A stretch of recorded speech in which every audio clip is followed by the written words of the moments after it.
Welcome back, everyone. Today we're going to talk about my favorite subject, project and program objectives, and how this leads to the logical framework.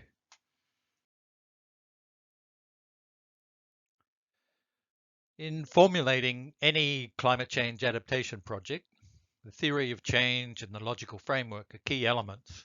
But what do they really mean? They're described as tools of logic that connect cause and effect. But how do we uncover those connections? Now, all projects are designed to overcome a specific problem, but problems may have multiple causes. So how do we know if we've identified the core problem and the main causes? And again, all projects are intended to achieve a purpose or a goal. And if the project fails to achieve that endpoint or ultimate effect, then the project is regarded as a failure. In the case of adaptation projects, failure may also result in what's called maladaptation, or the opposite to what is expected. So this session is intended to help you come to the right decisions that will lead to a convincing theory of change and a logical framework that will ultimately guide successful implementation. So we start off with brainstorming a problem tree. And a problem tree is something that links causes and effects.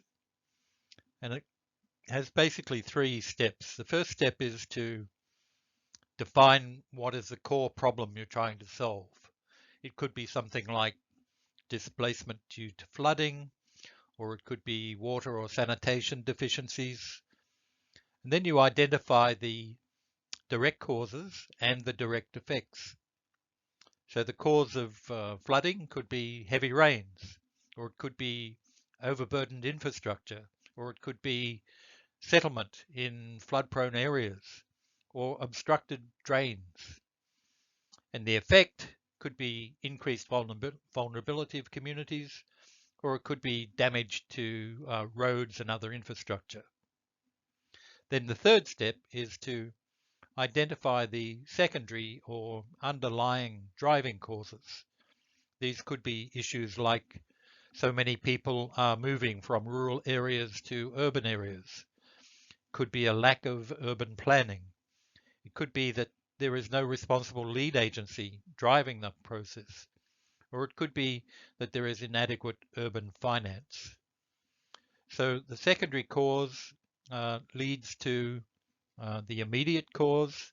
The immediate cause leads to the core problem, and the core problem leads to the immediate effect.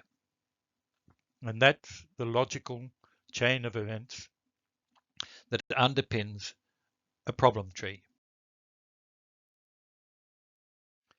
Now, to get to the problem tree, the best way of doing this is through brainstorming, with breaking participants into relatively small groups so that every voice is heard, making sure that they're all well equipped with flip charts, post-it notes, marker pens, and a table to spread out on. And you start by asking each person what they think the main problem is, and write down their answers on a post-it note. Then in a second round, ask each person what they think is the main cause of that core problem. And in the third round, ask if there is any other cause of that direct cause. And so you rearrange all the answers in the form of a tree with roots and a trunk and some branches, starting off with a consensus on what you believe to be the main or the core problem. Step back from that and check if any key cause has been missed. Now do the same for the effects, starting with the direct effects and then possibly secondary or indirect effects. Now take note of these directions, because later on in the course you'll actually be asked to do this in an exercise. Now the problem tree is really the engine of the project design, and it's always advisable to involve the project beneficiaries and ask them to brainstorm about what they think the problem is. As an expert, don't assume you know what the real problem is. You may not have sufficient local knowledge. And don't start from an assumption that climate change is a problem, simply because you're preparing a concept note for the GCF. In this particular case that I've shown here, where the brainstorming is very, very messy, the participants started with an assumption that climate change was a core problem.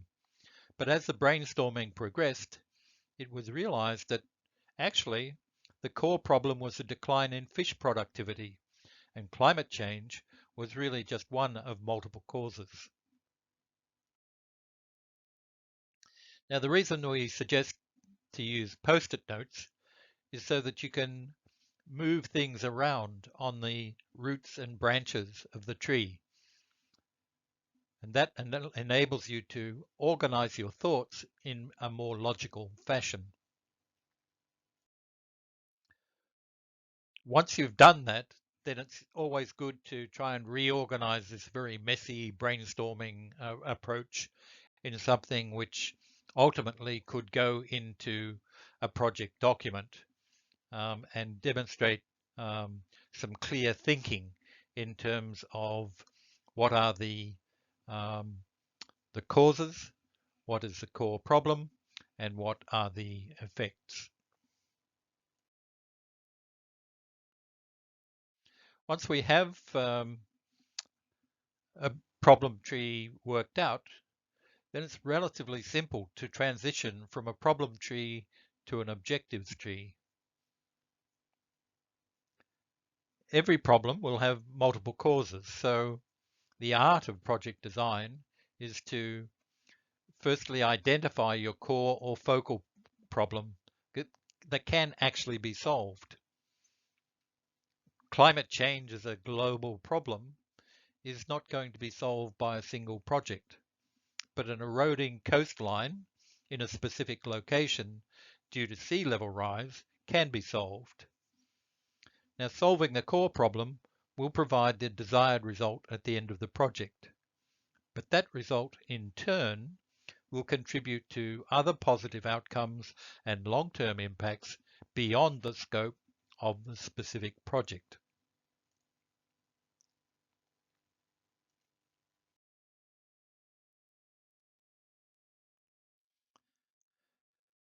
So we come up with an objectives tree by basically transforming all of your problems from your problem tree into an objective. So each negative problem is then turned around to become a positive objective. Now note again that climate change might not be the core problem, but it could be one of the contributing objectives. Below the core result or project output, each cause can be transformed into a possible project activity or component. For example, in this objectives tree, water pollution control or reforestation or ecosystem restoration could be key activities that ultimately contribute to species recovery and the improvement in fisheries productivity.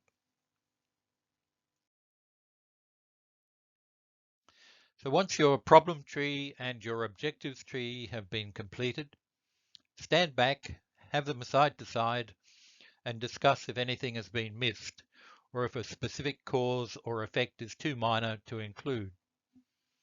In the fisheries productivity example, one of the key elements that the brainstorming missed was the lack of capacity in the local compliance and enforcement agency, which was a contributing cause of the water pollution problem, the deforestation problem, and the inadequate control of the illegal fishing. This omission could have been because the brainstorming group did not include people outside the government or potential beneficiaries. Now, if this capacity issue was not addressed, then the whole project could fail. And later on, we'll see why the logical framework would have included this as a potential risk or an assumption.